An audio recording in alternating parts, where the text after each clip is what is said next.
الزمالك عنده مباراة مهمة جدا بكرة، هيلاعب المفروض كايزر تشيفز في خلاص آخر ماتش في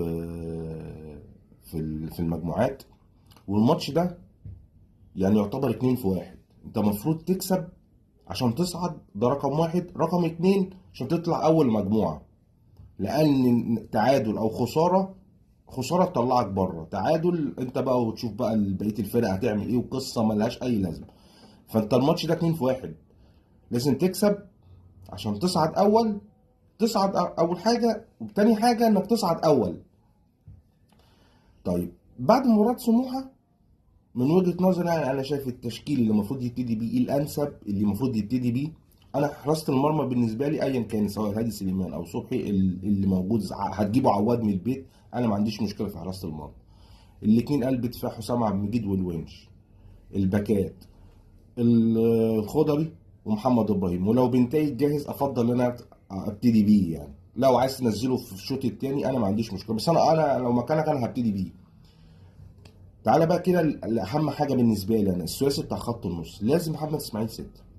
حتى لو احمد ربيع جاهز او اي حاجه، انا مش مقتنع باحمد ربيع على فكره، بس حتى لو هو جاهز او الكلام ده كله، محمد اسماعيل ست. محمد شحاته 8. قدامهم لازم يبقى عبد الله السعيد 10 لازم.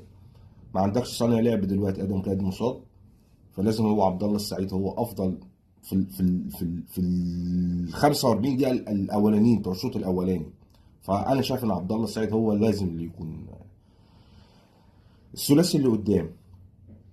يا ريت، يا ريت، عشان يعني خلاص انتوا يعني قربتوا تموتونا. بلاش كومانزا يبتدي، بلاش تضييع الفرص وهنتنقط والجلطه وحرام، يعني الصيدليات فضيت من الادويه اللي احنا بناخدها. فشيكوبانزا ما يبتديش اول الماتش، نزله في الشوط الثاني لما تكسب، لما تجيب جون واتنين وابقى نزله. الثلاثي اللي قدام بزيرا وعدي وناصر منسي، طرفهم بقى زي ما انت عايز، تحط ده يمين ده شمال، تحط ده مهاجم ده تحت، انا ما عنديش مشكله خالص. عايز تخلي بزيرا يضم من العمق زي ما عملت في الماتش اللي فات، وبزيرا يدي اسيستات، انا ما عنديش مشكله في الكلام ده كله خالص. اهم حاجه بالنسبه لي لو اتزنقت من الجزيري ما ينزلش، لان يعني مش هيبقى شيكوبانزا والجزيري حرام. لا يعني كفايه الا هكمل 90 دقيقه باللعيبه اللي موجوده هنخطف. ده بالنسبه لي افضل، ده افضل بدايه للتشكيل اللي المفروض هتكسب بيه بكره.